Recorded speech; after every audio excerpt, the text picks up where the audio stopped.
सभी फर्रुखाबाद के वासियों को नमस्कार। मैं शुभम तिवारी, जिला अध्यक्ष फर्रुखाबाद से आज आपके बीच में एक ऐसे विषय को लेकर आया हूं, ऐसे विषय पर चर्चा करना चाहता हूं जिससे कहीं ना कहीं फर्रुखाबाद का प्रत्येक व्यक्ति, प्रत्येक नागरिक कहीं ना कहीं पीड़ित है। जिस तरीके से फर्रुखाबाद के अंदर ये अतिक्रमण अभियान के नाम पर कार्रवाई चल रही है, इसको लेकर भी कई सारे सवाल हैं जनता के मन में। लेकिन दुर्भाग्य ये है कि जनता की वो आवाज़ किसी भी जनप्रतिनिधि ने उठाने का प्रयास नहीं किया, उनकी भावनाओं को समझने का कोई प्रयास नहीं किया। जिस व्यक्ति ने बड़ा मेहनत से, बड़ा तकलीफ़ों से अपना एक मकान बनाया, बुलडोज़र से एक झटके में मकान गिरा दिया गया। लोग आपत्तियां लगाते रहे, अपनी बात कहते रहे, लेकिन नहीं, ये दमनकारी चक्र है भारतीय जनता पार्टी का और कार्रवाई हो रही है। मैं पूछना चाहता हूं कि आदरणीय नगर पालिका अध्यक्षा महोदया और संबंधित लोग नगर पालिका के, उनके दिल में भी इस जनता के साथ जो व्यवस्थाएं हो रही हैं या जनता के साथ जो नाइंसाफ़ी हो रही है, उस पर लेकर उन्होंने भी कोई सवाल उठाना मुनासिब नहीं समझा। कौन सा डर है उन्हें, कौन सा दबाव है, कौन सी जांचों की उनके ऊपर दबाव डाला जा रहा है जो वो एकदम से जो है नतमस्तक हो गए भारतीय जनता पार्टी के आगे। मैं सवाल भारतीय जनता पार्टी के जनप्रतिनिधियों से भी पूछना चाहता हूं कि जब सदन में, क्योंकि अगर कोई भी कार्रवाई किसी भी ज़िले के लिए होती है प्रदेश के अंदर, तो उसको लेकर कहीं ना कहीं सदन में चर्चा होती होगी, कहीं ना कहीं उसको लेकर एक प्रारूप तैयार किया जाता है कि हम एक ऐसी योजना बना रहे, शहर का ऐसे विकास करेंगे, उसके लिए इतना पैसा इस मद में खर्च होना चाहिए। जिस समय फर्रुखाबाद के विकास की बात हो रही थी, क्योंकि जैसा कि चर्चा में है, फर्रुखाबाद को नगर महापालिका बनाया जा रहा है। ठीक है साहब, बनाइए, अच्छी बात है, विकास करिए, लेकिन विनाश करके विकास मत करिए, क्योंकि आज की स्थिति में जनता विनाश नहीं झेल पाएगी। ये भी बात सोचनी चाहिए।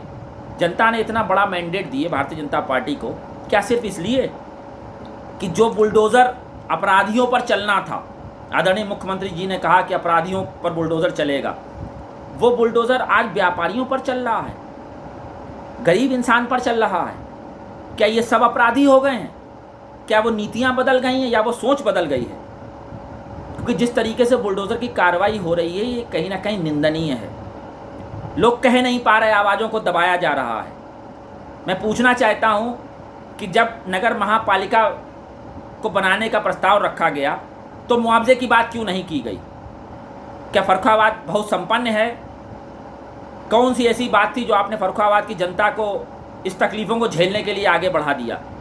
क्योंकि जब नगर महापालिका बनेगी, तब मुख्यमंत्री जी और भारतीय जनता पार्टी अपनी पीठ थपथपाएगी कि हमने फर्रुखाबाद का विकास किया है। नहीं साहब, वर्तमान स्थितियों को देखते हुए आपने विकास नहीं किया, आप विकास नहीं कर रहे हैं।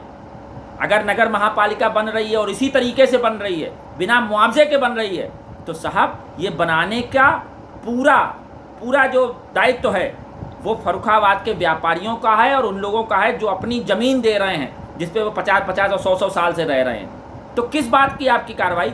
आज जो बुलडोज़र चल रहा है, मैं पूछना चाहता हूँ कैसे चल रहा है? वो किराए का बुलडोज़र, उसमें पड़ने वाला डीजल कहाँ से आया? उसी जनता के टैक्स से आया है जो टैक्स फर्रुखाबाद की जनता पे कर रही है। उसी टैक्स का पैसे से वो बुलडोज़र चल के उन्हीं की दुकानें तोड़ रहा है। आज वो दुकानें अतिक्रमण हो गई, जिन दुकानों से 40-40, 50-50 साल से टैक्स के रूप में राजस्व मिल रहा है।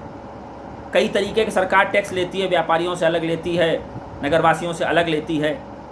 उन टैक्सों से पलने वाली सरकारें जनता के साथ इस तरीके की विनाश की कार्रवाई करेंगी। घोर अंधेर है साहब। मुआवजे को लेकर कोई नहीं बोलना चाहता।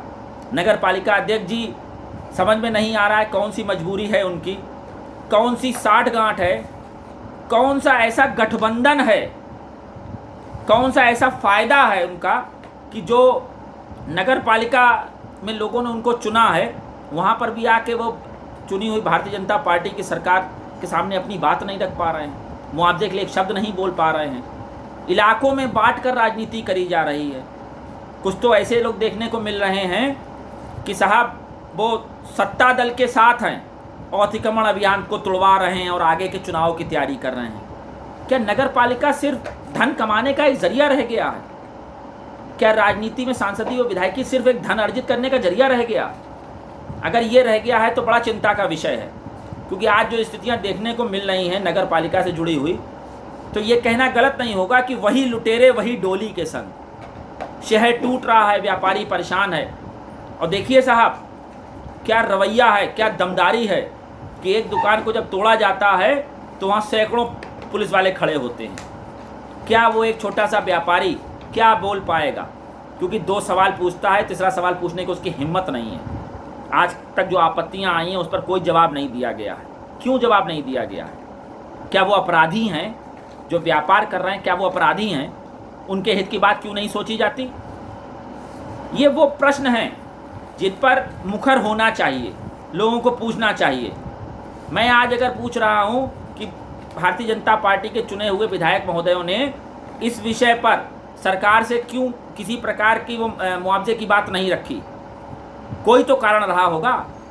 एक छोटी सी बात समझ में आती है कि देश के अरबपति जो व्यापारी हैं उनका एक बड़ा बड़ा कर्जा, वो बड़े बड़े लोन लेते हैं बैंकों से। उन बैंकों में पैसा किनका है? उन बैंकों में पैसा जनता का है। उस जनता के पैसे से उन्हें लोन मिलता है।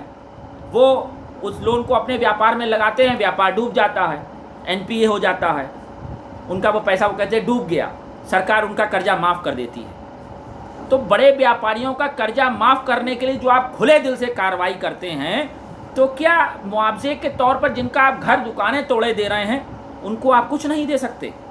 जिनसे आप टैक्स ले रहे हैं, जिनके टैक्स दम पर सरकारें चल रही हैं, उनके लिए कुछ मुआवजा निर्धारित करना क्या आपकी नैतिक जिम्मेदारी नहीं है? क्या मानवता का गला घोंट दिया है भारतीय जनता पार्टी की सरकार ने? धन्य है नगर पालिका, धन्य है नगर पालिका का अध्यक्षी का वो पद जो कहीं ना कहीं अपनी ताकत, अपनी गरिमा को नहीं समझ रहा। अरे खुल के मांगिए अपना अधिकार, क्योंकि नगर पालिका अध्यक्ष को चुनकर जो जनता ने एक उम्मीद रखी है, उस उम्मीद के साथ आपको खरा उतरना चाहिए था। आपको उनके मुआवजे की बात रखनी चाहिए थी। इस तरीके से तो विकास नहीं, विनाश हो रहा है साहब। क्योंकि अभी कोरोना के बाद बड़ा मुश्किल से हालात संभल पाए थे। व्यापारियों ने अपना थोड़ा बहुत हाथ चलाया था, शहर में और ज़िले में और देश में थोड़ी रौनक आनी शुरू हुई थी। फिर एक नई व्यवस्था ला के रख दी गई कि साहब अतिक्रमण अभियान चलाया जा रहा। मैं नगर पालिका से एक सवाल और पूछना चाहूँगा कि पिछले कई वर्षों से मैं देखता चला आ रहा हूँ कि हर साल नगर पालिका अतिक्रमण अभियान चलाती है। क्या होता है उस अतिक्रमण अभियान में? क्योंकि अगर नगर पालिका चलाती है तो उसके लिए एक फंड भी निर्धारित किया जाता है कि इस पैसे से अतिक्रमण अभियान चलाया जाएगा 1 महीने के लिए। तब नगर पालिका नालियों को खुलवाती है, पट्टियों को तोड़वाती है, जो नालियां हैं उनके जाल उठा के ले जाते हैं। हर साल ये कार्रवाई होती है। जब हर साल इस तरीके से अतिक्रमण अभियान चलाया जाता है तो नगर पालिका कहीं ना कहीं नाली से ऊपर का जो भाग है दुकान का, उसको छूना लाजमी नहीं समझती। आज तक उस पर ना तो कभी कोई नोटिस दिया गया, ना कोई कार्रवाई हुई है, ना तोड़फोड़ करी गई। क्यों? क्या नगर पालिका ने अब तक उन्हीं दुकानदारों को उसका मालिक माना था?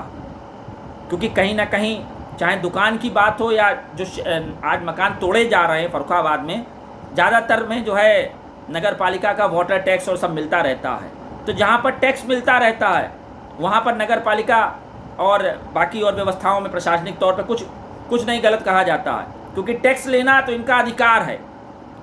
वो 40 साल से व्यापारी दुकान पर बैठा हुआ है, आप केवल अतिक्रमण अभियान के नाम पर उसकी पटिया तोड़ ले जाते हैं, ठीक है, लेकिन आज से पहले आपने कभी उसकी दुकान का अगला भाग कभी नहीं तोड़ा। क्यों नहीं तोड़ा? क्योंकि अब तक आप उसे मालिक मानते रहे। फिर एकदम से ये कार्रवाई क्यों?